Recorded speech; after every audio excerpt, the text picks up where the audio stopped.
Muy buenos días, amada familia. Hoy es noviembre 8. Título del devocional de esta mañana es Profecía cumplida. Pero quiso el Señor quebrantarlo, sometiéndolo a padecimiento. Debido a la angustia de su alma, Él lo verá y quedará satisfecho.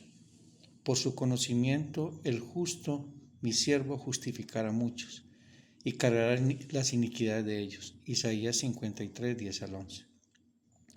Uno de los aspectos más poderosos de los relatos de la crucifixión de Cristo en los Evangelios, en la forma en que una y otra vez registran cómo los acontecimientos de ese día cumplieron las profecías del Antiguo Testamento, hechas cientos de años antes. Cuando los principales sacerdotes y los escribas entregaron a Jesús a Pilatos, el gobernador romano quedó perplejo por su decisión de no defenderse públicamente. Cuando Pilatos preguntó: ¿Eres tú, rey de los judíos? Jesús respondió enigmáticamente: Tú lo dices. Mateo 27:11. Como los líderes religiosos seguían haciendo acusaciones, Pilato volvió a preguntar: ¿No respondes nada? Mira de cuántas cosas te acusan. Marcos 15:4. Sin embargo, Cristo hizo exactamente lo que Isaías 53:7 había predicho. No abrió su boca, sino que esperó en silencio ser sentenciado a muerte. Más tarde, ese día, solo unas horas antes de que Jesús diera su último suspiro, el sol del mediodía fue repentinamente, dramáticamente oscurecido. Mateo 27:45. El pueblo judío que estaba presente debería haber comprendido el significado de ese evento por lo que sucedió en la primera Pascua. Sabían que en Egipto, la novena plaga que precedió la muerte de los primogénitos era la plaga de las tinieblas. Éxodo 10:21 al 29. La oscuridad del día de la crucifixión reflejó esa misma plaga, identificando la necesidad de derramar sangre, de inmolar un cordero y de proporcionar refugio contra el juicio del que hablaba la oscuridad misma. Los evangelios nos muestran que Jesús sabía que Él era el Mesías prometido, Él que llevaría nuestro pecado para ganar nuestra salvación. Vivió las palabras proféticas de Isaías 53 y obró por su propia voluntad según el plan de Dios Todopoderoso, expresado en el amor de Dios y sacrificando todo por aquellos que no merecen nada excepto el juicio. Cuando la profecía del Antiguo Testamento se cumplió ante sus ojos el día en que Cristo fue crucificado, la pregunta más importante que Pilatos y los judíos se enfrentaron fue esencialmente: ¿qué haremos con Jesús? Esa es la gran pregunta a la que todos nos enfrentamos cada día por nuestra propia naturaleza. Descuidamos su sabiduría, nos rebelamos contra su autoridad y dudamos de su bondad. Por eso quiso el Señor quebrantarlo. Isaías 53:10. Porque Dios había propuesto que Él mismo llevaría nuestras iniquidades. Versículo 11. La comprensión de que Dios había planeado la muerte de su Hijo, quien cargaría con el pecado siglos antes de ser colgado en la cruz. De hecho, la había planeado antes de la creación del mundo. Debería hacernos arrodillarnos con asombro, no solo ante la soberanía y el plan de Dios, sino también por el amor que lo hizo realidad, el amor que alcanzó su cúspide en el Calvario. Cristo permaneció en silencio mientras estaba ante Pilato. Sin embargo, no hay razón ni excusa para que permanezcamos en silencio mientras nos arrodillamos ante Él y consideramos todo lo que Él ha hecho por nosotros. Para profundizar, Lucas 4:16 al 21. Bueno, mi querida familia, hoy nos encontramos en esta mañana con un devocional hermoso que nos va a llevar a reflexionar y a meditar la grandeza, la soberanía de Dios, la majestad de su amor, la benevolencia de su gracia y cómo fuimos alcanzados, cómo fuimos perdonados y amados y justificados por nuestro buen y santo Dios.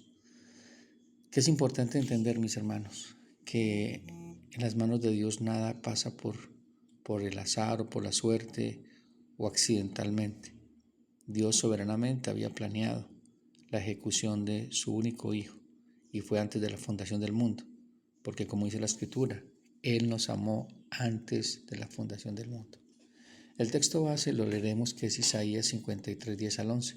Dice la palabra del Señor: con todo eso Jehová quiso quebrantarlo, sujetándole a padecimiento, cuando haya puesto su vida en expiación por el pecado.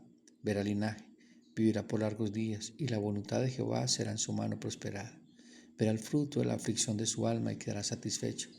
Por su conocimiento justificará a mi siervo justo a muchos y llevará las iniquidades de ellos. Mis hermanos, aquí en este capítulo de Isaías 53 podemos ver cómo nuestro santo y buen Dios destaca por su precisión profética y la profundidad teológica. Este capítulo de Isaías 53 es un capítulo sorprendente, porque realmente relata la muerte y crucifixión de nuestro Señor Jesucristo como exactamente aconteció, y en la profundidad teológica que tiene.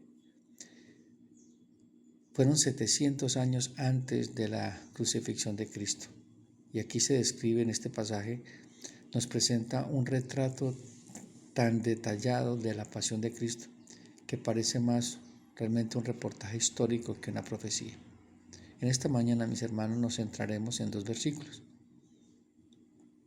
y podremos ver todo lo que el Señor nos muestra. Nos habla de aplastar, una palabra clave que la vamos a desarrollar más adelante. Significa de ofrenda por culpa, ver linaje, alargar días. Y la manera más sorprendente nos dice que fue la voluntad de Dios quebrantarlo, aplastarlo. Otra palabra puede ser destruirlo. ¿Cómo puede ser la voluntad de un Dios bueno, mis hermanos, aplastar y destruir a su propio Hijo? ¿Qué justicia hay en que un inocente sufra? ¿Qué propósito divino esconde detrás del dolor más injusto de la historia? Son preguntas que quizás no nos hemos hecho, o no las hemos hecho, pero no hemos profundizado en la respuesta. En estos 2 versículos, mis hermanos, descubriremos que la cruz no fue un accidente trágico, ni un simple martirio.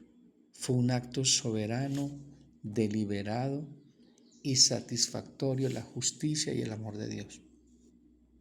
En Gálatas 4, 4 al 5 nos dice: pero cuando vino el cumplimiento del tiempo, Dios envió a su Hijo, nacido de mujer, nacido bajo la ley, para que redimiese a los que estaban bajo la ley, a fin de que recibiéramos la adopción de hijos.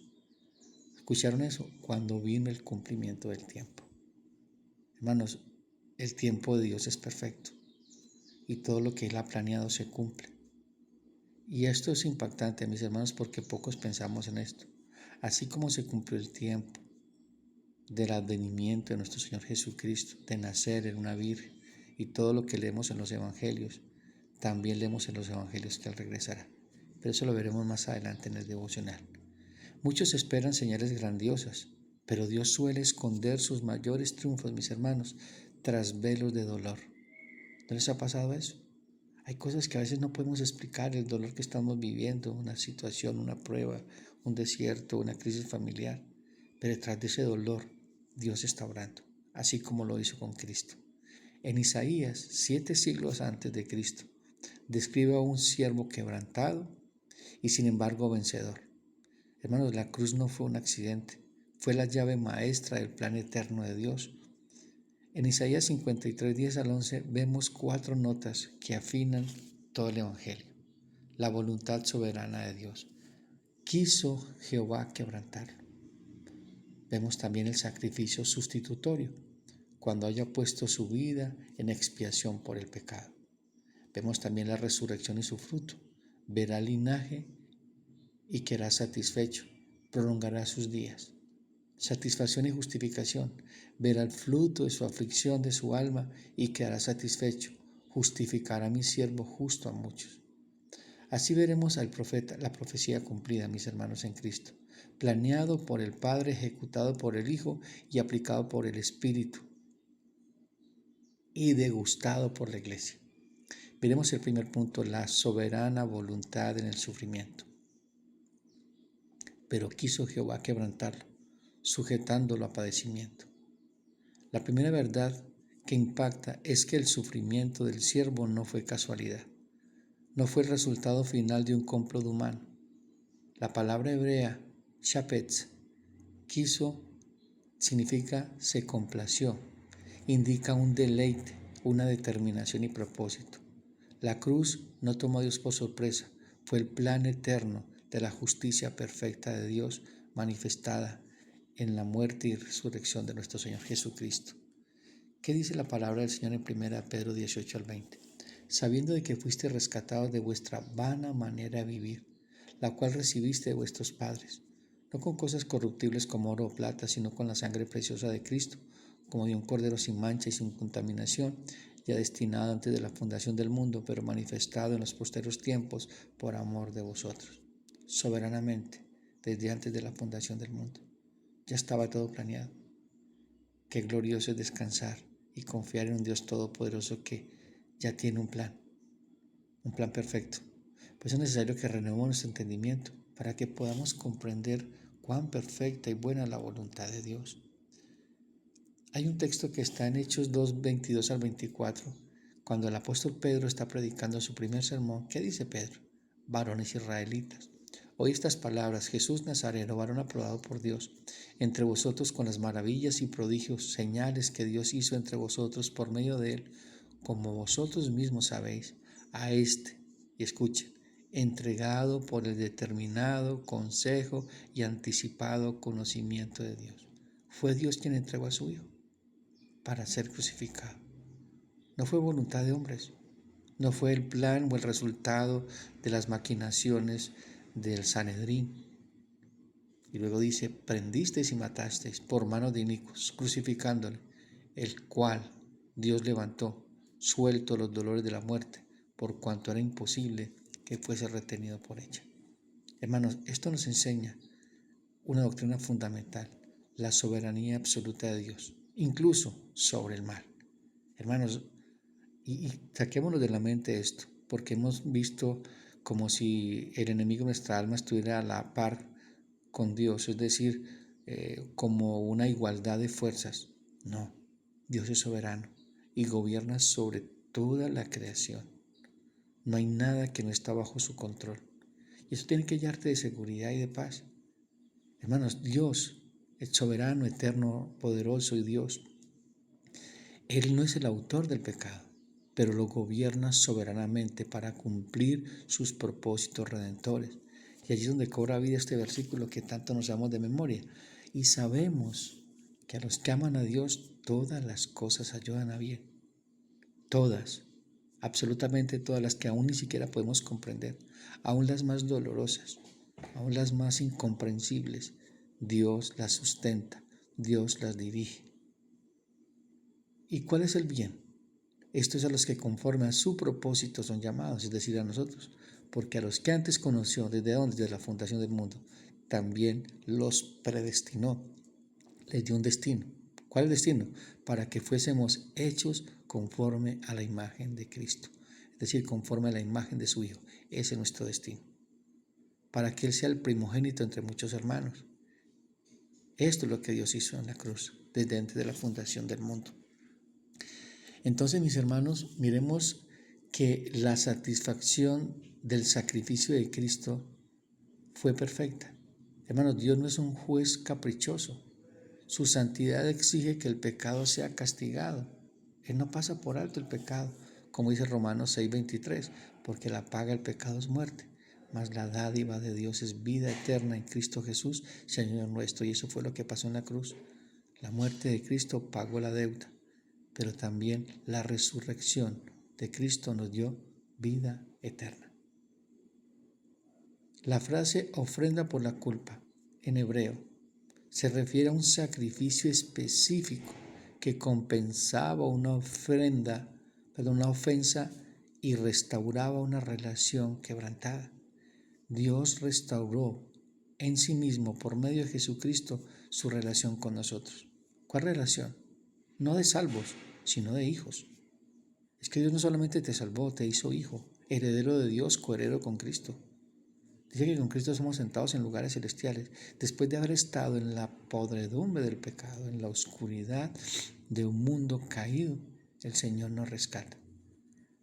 Hermanos, aquí vemos una teología de la expiación sustitutiva. Cristo no murió como un mártir ejemplar, sino como un sustituto de los pecadores. Él estuvo en nuestro lugar, cargando sobre sí la culpa que nosotros correspondía. La ira de Dios que debía caer sobre nosotros cayó sobre el siervo sufriente, nuestro Señor Jesucristo.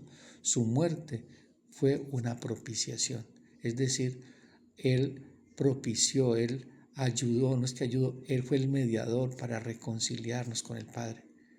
Propició una relación diferente. Romanos 3:25 dice, a quien Dios puso como propiciación por medio de la fe en su sangre para manifestar su justicia a causa de haber pasado por alto en su paciencia los pecados pasados, con la mira de manifestar en este tiempo su justicia, a fin de que Él sea el justo, el que justifica y el que es de la fe de Jesús. Hermanos, ¿qué hizo Cristo? Aplacó, es decir, satisfizo la ira santa de Dios y las demandas de su justicia, es decir, las demandas de su ley. Hermanos, quizás en este lugar, en este momento, está siendo quebrantado. Tu dolor te parece sin sentido y quizás aleatorio y cruel. Este versículo nos asegura, mis hermanos, que Cristo y que en Cristo ningún sufrimiento de nosotros carece de propósito. Si Dios fue soberano sobre el sufrimiento de su Hijo, no podemos confiar en que Él es soberano sobre nuestro sufrimiento, sobre nuestra vida. Tu dolor no es un signo de desprecio de Dios, mis hermanos, sino un territorio donde su gracia soberana puede obrar de manera más profunda. Miremos entonces los frutos gloriosos del que lo quebrantó. Cuando haya puesto su vida en expiación por el pecado, verá linaje y vivirá por largos días. Y la voluntad de Jehová será en su mano prosperada. Verá el fruto de la aflicción de su alma y quedará satisfecho. Este versículo que acabamos de leer, muestra como un giro sorprendente de la muerte a la vida. Es como un giro de 180 grados. Vivirá por largos días. Son declaraciones imposibles para un hombre muerto. Esto es una clara profecía de la resurrección. El siervo no se quedaría en la tumba. Su linaje somos nosotros, la iglesia, los hijos espirituales que Él ha ganado mediante su sacrificio. ¿Qué nos dice Hebreos 2:3? Y otra vez, yo confiaré en Él. Y de nuevo, he aquí, yo y los hijos que Él me dio. Mire, está hablando de Jesucristo. Este capítulo está hablando de Cristo. Y es mismo Cristo hablando, dice, yo confiaré en Él. ¿Se acuerdan cuando nuestro Señor Jesucristo dijo, Padre, en tus manos encomiendo mi espíritu? Aún en su muerte confía en su Padre. También lo vemos en el huerto de Getsemaní. Padre, si te es posible, aparta de mí esta hora, pero que no sea mi voluntad, sino la tuya. ¿Cómo nosotros no vamos a confiar en un buen Dios que sabe lo que está haciendo? Hermanos, vivirá por largos días. Habla de resurrección de una vida indestructible. ¿Cómo se le apareció nuestro Señor Jesucristo a Juan para consolarlo y animarlo? Dice Apocalipsis 1:18, el que vivo y estuve muerto, mas he aquí que vivo por los siglos de los siglos, amén, y tengo las llaves de la muerte y del Hades. Hermanos, el plan de Dios no termina el Viernes Santo, culmina la mañana de la Pascua, cuando resucita, pero es un final con un comienzo hacia la eternidad. Dice la frase, por su conocimiento justificará mi siervo a muchos. Es una declaración, mis hermanos, desde el profundo Antiguo Testamento. No significa que el siervo será justificado, significa que él justificará por su conocimiento, es decir, por saber quién es Él. ¿Y cómo lo hacemos? Por medio del Evangelio. No es un conocimiento intelectual, mis hermanos, sino un conocimiento de relación. Y eso es lo que hace el Evangelio. El Evangelio nos abre la puerta para acercarnos a Cristo y por medio de Cristo acercarnos al Padre y tener una relación íntima con Él. Es una relación experimental, implica un conocimiento íntimo. Significa que aquellos, es decir, nosotros, que llegamos a conocerlo a Él y confiar en Él, somos justificados. Aquí encontramos el corazón del Evangelio, la justificación por la fe. Nosotros, los injustos, somos declarados justos delante de Dios, no por nuestras obras, sino por la obra perfecta del siervo justo. Luego dice, verá el fruto de la aflicción de su alma y quedará satisfecho. Esto apunta, mis hermanos, más allá de la cruz y la resurrección, hacia la consumación de las cosas. En la eternidad, cuando la multitud incontable de los redimidos, es decir, toda la iglesia, de toda tribu, lengua y nación, esté delante del trono.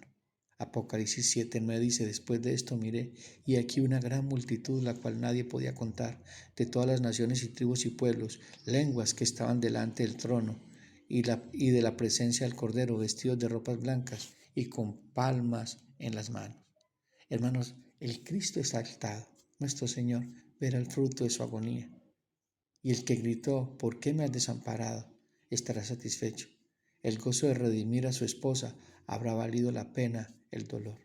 Como lo lee Hebreos 12:2-3, cuando dice, puesto los ojos en Jesús, el autor y consumador de la fe, el cual por el gozo puesto delante de él, sufrió la cruz, menospreciando lo oprobio, y se sentó a la diestra del trono de Dios. Considera aquel que sufrió tal contradicción de pecadores contra sí mismo, para que vuestro ánimo no se canse de desmayar. ¿Cómo tenemos que correr nosotros la carrera? Puesto los ojos en Jesús. Porque nuestro Señor Jesucristo es el cumplimiento de las promesas de Dios, es el Verbo hecho carne. Él es el sello de la garantía de nuestra salvación y de toda la eternidad que nos espera en Cristo. Hermanos, la misión cumplida de Cristo sobre nosotros nos va a presentar sin mancha y delante de Él. Es el mismo, Dios mismo es el que está haciendo la obra en nosotros. Por eso Pablo dice, estoy persuadido que el que comenzó la buena obra en vosotros, Él mismo la perfeccionará. Porque Dios mismo estaba haciendo la obra en la cruz por medio de su Hijo. Hermano, ¿te sientes tan insignificante? Hermanos, eres linaje por el cual Cristo murió. Eres parte del fruto de su aflicción que satisface tu alma. Tu vida y mi vida tiene un valor infinito ante los ojos de Dios. Y si hoy luchas con la culpa, escucha esto, Él justificará a muchos. Hermanos, ya hemos sido perdonados, hemos sido justificados y seremos glorificados. No se trata de que puedas ser justificado, sino que Él ya te justificó. Cuando ponemos nuestra confianza en Él, nuestra posición delante de Dios no depende de tu desempeño, sino del conocimiento íntimo de aquel que cargó tu culpa. En Isaías 53:10-11 nos lleva al cuarto de torturas del trono del universo. Nos muestra un Dios cuya justicia y amor se encuentra en la cruz de una manera que nunca podríamos haber imaginado. Su justicia exigía el castigo del pecado. Su amor proporcionó el sustituto. La cruz no fue un fracaso, mis hermanos. Fue el triunfo estratégico de nuestro Dios sobre el pecado, la muerte y Satanás. Fue el acto donde la voluntad de Jehová fue, en efecto, prosperada. Qué glorioso es nuestro buen Dios y su obra perfecta en Cristo. Mis queridos hermanos, este ha sido el devocional de esta mañana. Reflexionemos y meditemos en toda la obra redentora de Cristo en la cruz.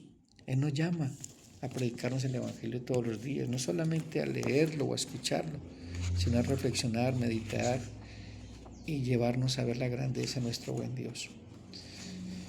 Mi querida familia, esto es para el día de hoy. Nos corresponde la vida de un año. Nos corresponde Esdras capítulo 3 al capítulo 5 y 2 de Timoteo capítulo 2. Dios les bendiga, un fuerte abrazo y preparemos nuestros corazones para mañana celebrar el Día del Señor.